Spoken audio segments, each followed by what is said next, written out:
भंडारा गोंदिया जिल्ह्याचे खासदार डॉक्टर प्रशांत पडोळे यांनी धान आणि धानाची भरडाई याच्यावर अनियमिततेचे आरोप केलेला आहे। यांच्याकडे जाणून घेऊया काय यांच्या धान आणि धानाची भरडाई काय अनियमितता आहे जाणून घेऊ।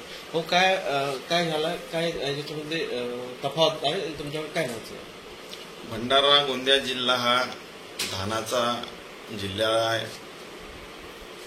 आज धान खरेदी केंद्र लिमिट नसल्यामुळे बंद आहे। लिमिट कोणी तय करायची आणि त्या लिमिटला तय करण्याच्या मागे जिम्मेदार कोण आहे? आज पावसाळ्याला सुरुवात झाली आहे। शेतकऱ्यांनी आपला माल धान खरेदी केंद्रावर नेऊन ठेवलेला आहे। जवळपास 20% फक्त धानाची खरेदी या सरकारनं केलेली आहे। 80% जशीच्या तशी आहे। लिमिट आणि बारदाण्याच्या अभावी शेतकऱ्याला नुकसान भोगावं लागेल आणि त्यांचा माल उचलेल की नाही, त्यांचे पैसे मिळतील का नाही, हे ते संभ्रमात आहेत। आज शेतकरी आत्महत्या करत आहे।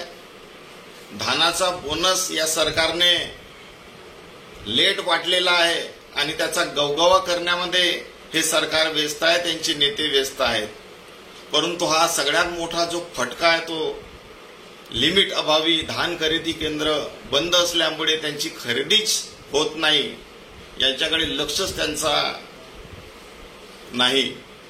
यामुळे शेतकरी हा खरंच सदन होईल का आणि तो आत्महत्या करेल का, याकडे या प्रश्नावर प्रश्नचिन्ह निर्माण झालेला आहे। तरी मी या सरकारला, या किसान विरोधी सरकारला, शेतकरी विरोधी सरकारला सांगू इच्छितो, तुरंतच तुम्ही लिमिट वाढवा।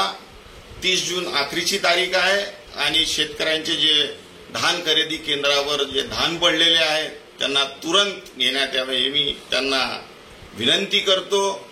आणि त्यांनी समजा धान खरेदी केली नाही, शेतकऱ्यांचा नुकसान झाला तर आम्ही रस्त्यावर येऊ, या सरकारच्या विरोधात, या अधिकाराच्या विरोधात आंदोलन करू।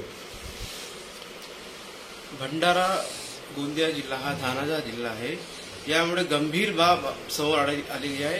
आता प्रशांत पडोळे यांच्या या गंभीर मुद्द्यावर सरकार काय पाऊल उचलते याच्याकडे सर्वांचे लक्ष लागले आहे। अजय मेश्रामसह कॅमेरामॅन राकेश शंभर।